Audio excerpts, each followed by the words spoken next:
हाँ जी, हम कर रहे थे रासायनिक अभिक्रिया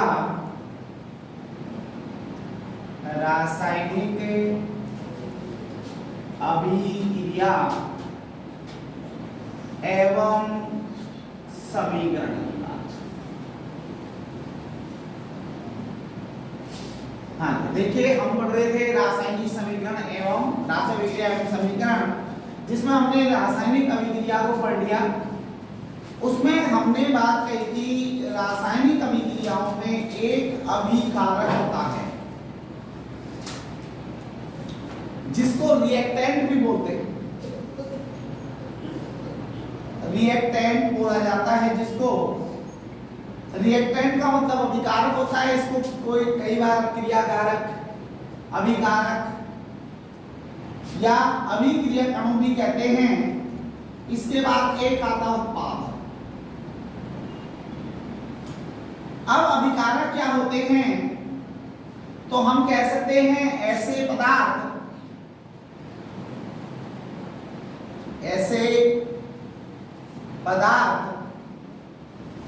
जो आपस में क्रिया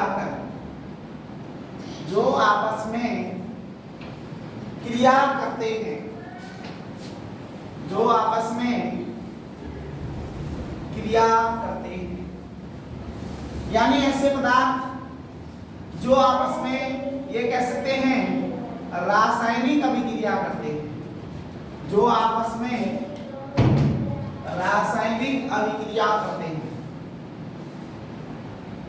रासायनिक अभिक्रिया करते हैं, वो हमारे कौन से कहलाते हैं? अभिकारक। ऐसे पदार्थ जो रासायनिक अभिक्रिया करते हैं क्या कहलाते हैं? अभिकारक। इसके बाद एक बात आती है उत्पाद। उत्पाद को हम कहते हैं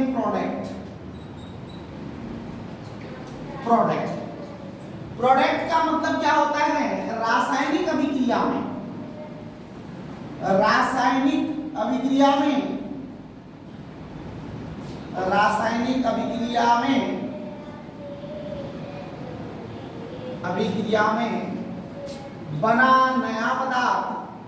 बना नया पदार्थ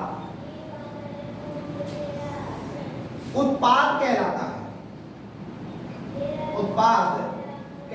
है। तो कहने का मतलब है कि जो रासायनिक अभिक्रिया के दौरान नया पदार्थ बन रहा है, तो रासायनिक अभिक्रिया में बना नया पदार्थ उत्पाद कहलाता है। अर्थात कोई भी रासायनिक अभिक्रिया के दौरान उत्पाद बन रहा है, जिस उत्पाद का निर्माण हो रहा है, जिस प्रोडक्ट यानी जिस यौगिक का निर्माण हो रहा है, वो उत्पाद होगा। जैसे उदाहरण के लिए हम ले सकते हैं Mg प्लस O2 और यहां पर हमने एक तीर का चिन्ह लगाया और हमने यहां देखा MgO बना, तो हमने इधर भी संतुलित के लिए 2 लगा दिए, यहां भी 2 लगा दिए। तो हमको पता लगा कि Mg जो है ऑक्सीजन के साथ क्रिया करता है, अर्थात ये दोनों ही अभिकारक हैं,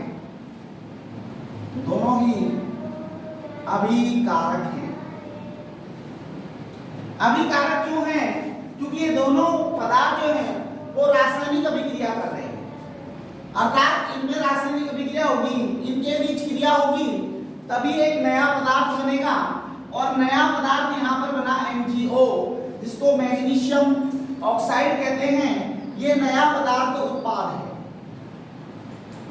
क्योंकि हमने कहा कि रासायनिक अभिक्रिया में बना, ये रासायनिक अभिक्रिया है, इसमें बना हुआ पदार्थ ये MgO है, जिसको हम क्या कह सकते हैं? उत्पाद कह सकते हैं। तो यहाँ से अभिकारक और उत्पाद दोनों की परिभाषा हमें समझ में आ गई। और इधर हमने क्या लिखा? एक रासायनिक समीकरण लिखा जिसमें अभिकारक ये है और उत्पाद इधर लिखेंगे। अब हम बात करते हैं रासायनिक समीकरण की। इसकी बात करते हैं रासायनिक समीकरण की। तो रासायनिक समीकरण में अब हम पढ़ेंगे रासायनिक समीकरण।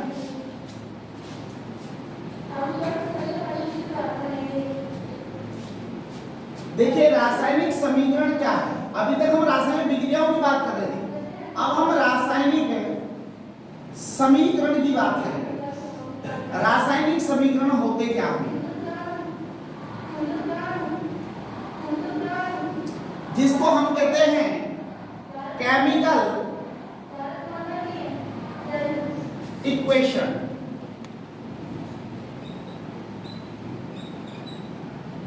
केमिकल इक्वेशन बोलते हैं, यानी रासायनिक समीकरण बोलते हैं। केमिकल इक्वेशन में हमें क्या होता है, केमिकल इक्वेशन देखिए, वैसे तो रासायनिक समीकरण एक प्रकार से शब्द समीकरण भी होते हैं। देखिए शब्द समीकरण में क्यों नहीं लिखे जाते, जो समीकरण है वो शब्दों में से लिखे जाते, क्योंकि अगर हम शब्दों में किसी समीकरण को लिखते हैं तो वह बहुत बड़े विस्तृत क्षेत्र में लिखे जाएंगे, अर्थात वो विस्तृत होते हैं, उनका विस्तार ज्यादा होता है। तो उनके विस्तार को, शब्द समीकरण के विस्तार को कम करने के लिए हम रासायनिक समीकरण का उपयोग करते हैं।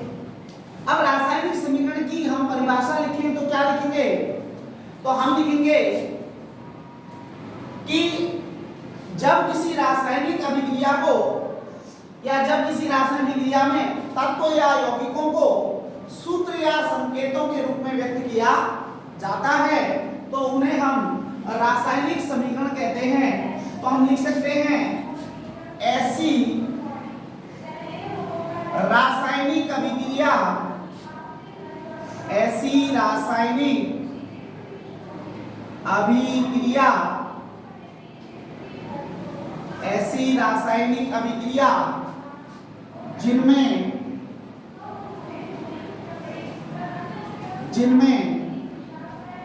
तत्वों एवं यौगिकों को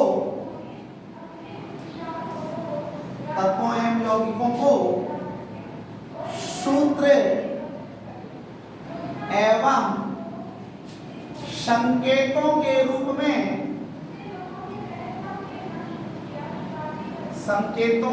रूप में व्यक्त किया जाता है, व्यक्त किया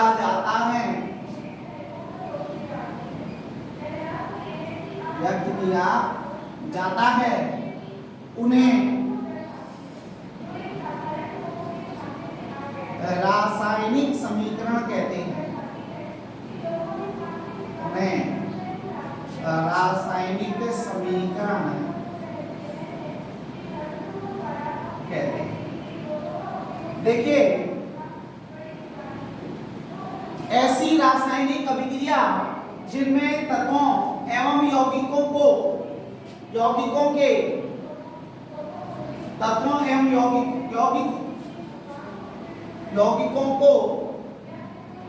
सूत्र एवं संकेतों के रूप में व्यक्त किया जाता है, उन्हें रासायनिक समीकरण कहते हैं। अर्थात कि कोई भी हमारे को शब्द समीकरण दिया जाए, अभी मैंने आपको थोड़ी देर पहले बताया कि जो शब्द समीकरण होते हैं उन शब्द समीकरणों को अगर हम लिखते हैं तो वो व्यापक होते हैं। कैसे होते हैं? व्यापक होते हैं। व्यापक का मतलब उनका क्षेत्र बड़ा होता है। जैसे एक उदाहरण के लिए मैं आपको एक शब्द समीकरण लिख के देता हूं। मैंने अपने शब्द समीकरण में लिखा, ये था हमारा शब्द समीकरण, और इस शब्द समीकरण में मैंने लिखा कि एल्यूमिनियम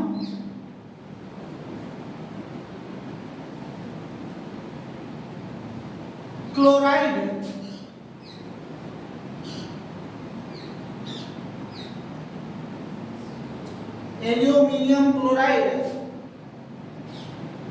प्लस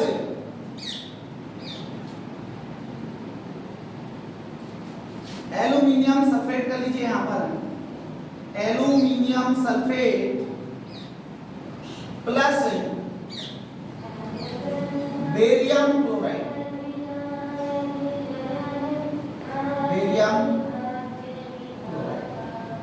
अब देखिए ये एक शब्द समीकरण है। अब हम इसका इस तरफ उत्पाद लिखते हैं तो हम लिखेंगे एल्यूमिनियम क्लोराइड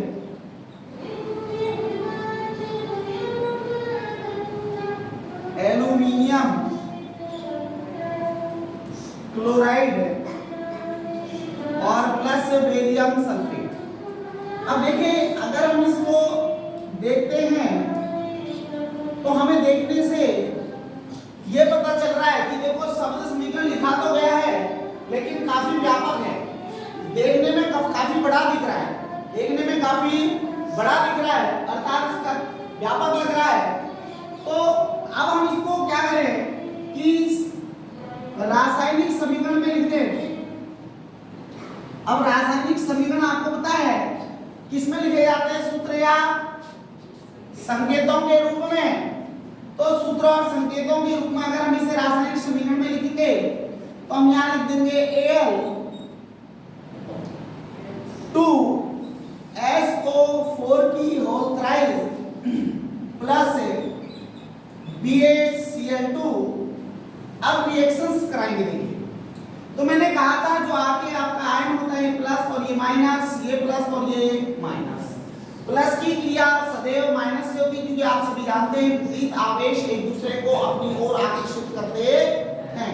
इस प्रकार विपरीत आयन भी एक दूसरे को आपस में आकर्षित करते हैं और समान आवेश एक दूसरे को प्रतिकर्षित करे देते हैं। तो इसका प्लस इससे क्रिया करेगा तो यहाँ पर हमारा बनता है AlCl3 एल्यूमिनियम क्लोराइड और Ba अगर इससे क्रिया करेगा तो यहाँ पर बनता है BaSO4 जिसे बेरियम सल्फेट कहते हैं। क्या कहते हैं, बेरियम सल्फेट कहते हैं। अब आपको पता है यहाँ पर Al के 2 हैं, यहाँ पर भी हम 2 लगाएंगे क्योंकि Al के 2 होने चाहिए। अब देखिए यहाँ पर SO3 के 3 हैं तो हम यहाँ SO3 का 1 है आगे गुणा करेंगे क्योंकि जो इनकी गुणाएं होती हैं वो हम आगे लगाते हैं, ठीक है। तो जब हम इनको आगे करते हैं तो यहाँ पर Ba के 3 हो जाते हैं तो यहाँ भी Ba के 3 हो गए तो 3 दूनी 6 और Cl के 3 दूनी 6, Al के 2 Ba का 3 SO4 के 3। अर्थात यह समीकरण हमारा संतुलित हो गया। क्या हो गया, संतुलित। देखिए इस रासायनिक समीकरण को भी हम संतुलन करना सीखेंगे क्योंकि सामान्यतः जो हमें अभी देखो जैसे ये अभी हमारे पास आई थी ये समीकरण आया था, देखो हमने समीकरण तो बना लिया लेकिन जो ये समीकरण था इस समीकरण को हम कंकाली समीकरण कहते हैं। कौन सा समीकरण बोलते हैं, कंकाली समीकरण कहते हैं। अब कंकाली समीकरण क्यों कहते हैं, देखिए ऐसे समीकरण जो पूर्ण रूप से संतुलित ना हो अर्थात कह सकते हैं कि जिसके अभिकारक में उपस्थित परमाणुओं की संख्या और उत्पाद में उपस्थित परमाणुओं की संख्या कैसी हो, भिन्न भिन्न हो। कैसी हो, भिन्न भिन्न हो, समान न हो। देखिए यहाँ Al के कितने हैं, 2, यहाँ Al का कितना है, 1। समान नहीं है ना। अभिक्रिया जब तक समान नहीं होगी अर्थात बराबर नहीं होगी, अभिकारक में उपस्थित अणुओं की संख्या और उत्पाद में उपस्थित अणुओं की संख्या जब तक समान नहीं होगी तो हम उस समीकरण को क्या कह देंगे, कंकाली समीकरण। ऐसे समीकरण द्रव्यमान संरक्षण नियम का पालन नहीं करते। ऐसे समीकरण द्रव्यमान संरक्षण नियम का पालन नहीं करते। संरक्षण का नियम आप सभी को पता है क्या है, द्रव्यमान न तो कभी नष्ट होता है और ना ही उत्पन्न होता है, एक रूप से दूसरे रूप में परिवर्तित हो जाता है। लेकिन यहाँ द्रव्यमान संरक्षण नियम का पालन नहीं हो रहा, इसलिए यह कंकाली समीकरण है। अब हम इसको देखो, मैंने अभी थोड़ी देर पहले आपको इसको कहा था संतुलित करेंगे, तो इसको संतुलित करेंगे SO4, यहाँ हो गया आपका BaCl2 और यहाँ AlCl3 प्लस BaSO4। संतुलित करेंगे Al के 2, यहाँ लगा देंगे Al के 2 तो 3 दूनी 6, यहाँ पर 3 का देंगे क्योंकि Cl के 6 करने हैं। अब आपको पता Ba के 3 तो Ba के 3। अब ये जो समीकरण है देखो मैंने तो सिद्ध कर दिया, यहाँ पर मैंने इसे संतुलित कर दिया, लेकिन आपके लिए अगर संतुलन करना है तो आप हिट एंड ट्रायल विधि का भी उपयोग कर सकते हैं और आप सीधी विधि का भी उपयोग कर सकते हैं। हिट एंड ट्रायल विधि से अब हम इन समीकरणों को संतुलित करना सीखेंगे। एक बात याद रखना, जब भी हम अभिकारक को लिखेंगे इस प्रकार के यौगिक अगर हमारे पास हैं तो वो सब एक्वा कंडीशन में होते हैं। कैसी कंडीशन में होते हैं, एक्वा। एक्वा का मतलब होता है जलीय विलयन। अर्थात ठोस अवस्था में कभी भी दो यौगिक आपस में क्रिया नहीं करते, क्योंकि ठोस अवस्था में क्रियाशीलता बहुत कम रहती है, इसलिए उन्हें गलित अवस्था में लाया जाता है। अर्थात उन्हें गलित अवस्था में लाने पर उनके आयन वह आयनों के रूप में परिवर्तित हो जाते हैं, और आयनों के रूप में परिवर्तित होने पर वह क्या हो जाते हैं, आपस में क्रिया कर लेते हैं। इसलिए हम इन्हें गलित अवस्था में लाते हैं। तो हमारा यहाँ पर भी एक हुआ, लेकिन ये हमारा एक अवच्छेदित पदार्थ है, अर्थात आपको पता है अवच्छेद है, BSO वो क्या है, अवच्छेद है। इसलिए हम ये मानते हैं कि ये अवच्छेद होने के कारण ठोस अवस्था में रहेगा। कैसी अवस्था में रहेगा, ठोस अवस्था में। ठीक है, अब इतनी बात हमारे समझ में आ गई होगी कि रासायनिक समीकरण यानी केमिकल इक्वेशन क्या है, इसको हम कैसे परिभाषित कर सकते हैं। शब्द समीकरण हम क्यों नहीं लिखते, हर रासायनिक अभिक्रिया को शब्द समीकरण में क्यों नहीं लिखा जा सकता, क्योंकि आपको पता है ये व्यापक होती हैं। कैसी होती हैं, व्यापक। संकेत रासायनिक समीकरण को संकेत के रूप में इसलिए लिखते हैं क्योंकि ये सीमित क्षेत्र में होती हैं, अर्थात जल्दी से प्राप्त हो सकती हैं और इनको लिखने में भी कठिनाई नहीं होती। अब ये रासायनिक समीकरण के बारे में आपके था। अब रासायनिक समीकरण को लिखना, हम रासायनिक समीकरण को कैसे लिखें। देखिए रासायनिक समीकरण को हम कैसे लिखें, इस बात की हम जानकारी करेंगे कि भाई हमें कोई भी रासायनिक समीकरण लिखना है तो हम उसको कैसे लिखें, उसके लिए क्या नियम होने चाहिए। तो हमें इस बात का ध्यान रखना है।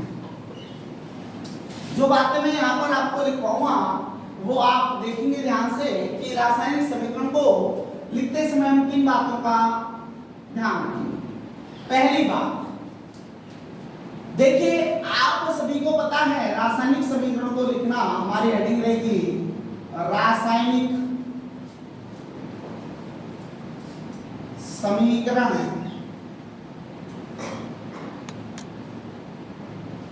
को लिख।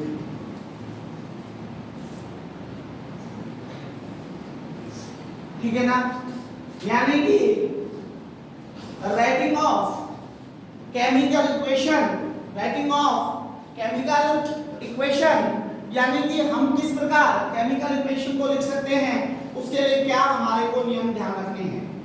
देखिए पहली बात, जो अभिकारक होते हैं तो हम कह सकते हैं अभिकारकों को सदैव बाईं ओर लिखा जाता है, बाईं ओर लिखा जाता है, बाईं ओर लिखा जाता है यदि दो या दो से अधिक, दो या दो से अधिक, टू एंड टू मोर, यानी दो या दो से अधिक अभिकारकों के मध्य, दो या दो से अधिक अभिकारकों के मध्य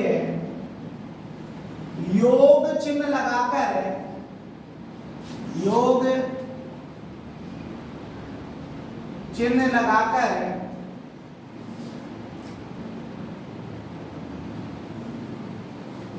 दो या दो से अधिक अभिकारकों के मध्य योग चिन्ह लगाकर लिखा जाता है, लिखा जाता है। अब देखिएगा, हमने अभी थोड़ी देर पहले आपको बताया था कि अगर हमारे पास एक यौगिक है अभिकारक, एक अभिकारक अणु है, तब तो कोई बात नहीं है, लेकिन अभिकारक सदैव किस ओर लिखे जाते हैं, बाईं ओर। कहां लिखे जाते हैं, बाईं ओर। और यदि एक से ज्यादा अभिकारक है, जैसे मैंने आपको बताया था Mg और प्लस O2, देखो दो अभिकारक है ना, कितने अभिकारक हैं, दो अभिकारक हैं। अब ये दो अभिकारकों के बीच किस चीज का चिन्ह है, प्लस का चिन्ह है, यानी योग चिन्ह है। कौन सा चिन्ह है, योग चिन्ह है। ये योग चिन्ह ये दर्शा रहा है कि ये दोनों आपस में मिलकर क्रिया कर रहे हैं, ये दोनों आपस में मिलकर क्या कर रहे हैं, क्रिया कर रहे हैं। जब ये दोनों दोनों आपस में मिलकर क्रिया करेंगे तो आपको पता है, देखिए अब कैसे उत्पाद बनता है। उत्पाद के लिए हमें उस पर उपस्थित जो उसकी ऑक्सीजन अवस्था है वो पता होनी चाहिए, तो हम आराम से उत्पाद बना सकते हैं। जैसे कि आप सभी को पता है Mg पर प्लस के कितने होते हैं 2, और ऑक्सीजन पर भी माइनस के कितने होते हैं 2। ये इनपर ऑक्सीडेशन स्टेट है, अर्थात इनकी ऑक्सीकरण अवस्था है। क्या है ऑक्सीकरण अवस्था? तो ऑक्सीकरण अवस्था पता है तो हम लिख देंगे Mg O- का 2, क्रॉस मल्टीप्लिकेशन करेंगे। अब देखिए जब संख्या बराबर आ जाए, माइनस और प्लस की संख्या क्या आ जाए बराबर, तो हम उनको एज इट इज लिख देते हैं, जैसे का तैसा लिख देते हैं। अर्थात हम यहाँ पर क्या लिख देंगे MgO लिख देंगे, क्योंकि भाई प्लस और माइनस दोनों हैं, प्लस और माइनस हो, याद रखना इस बात को ध्यान रखना। अगर प्लस और माइनस दोनों होती है, देखो ये भी प्लस 2 और ये माइनस 2, तो मान लो प्लस के 2 माइनस के 2 बराबर 0, यस या नो? अर्थात अभिक्रिया में हम किसी प्रकार का यानी यौगिक को जैसा हमारे पास ऊपर लिखा होता है वैसे का वैसा लिख देते हैं। जैसे ऊपर लिखा था MgO, बस MgO। अब आपको यहाँ देखा कि आपने यहाँ पर तो 2 है सर, तो आपने क्या किया, तो 2 के आगे गुणा कर दिया। तो देखो इस 2 की गुणा इससे भी होती है और इससे भी होती है, दोनों से होती है। तो Mg के भी कितने हो गए 2, Mg के भी कितने हो गए जी 2 हो गए। तो देखिए Mg के भी 2 हो गए और O के भी 2 हो गए। तो अर्थात आपकी ये एक अभिकारक, 2 अभिकारकों के मध्य हम प्लस चिन्ह लगाकर क्या करते हैं, प्रदर्शित करते हैं। जब हमारे पास 2 या 2 से ज्यादा अभिकारक हो तो हम इस प्रकार से लिख सकते हैं। ठीक है ना, बात समझ में आ गई?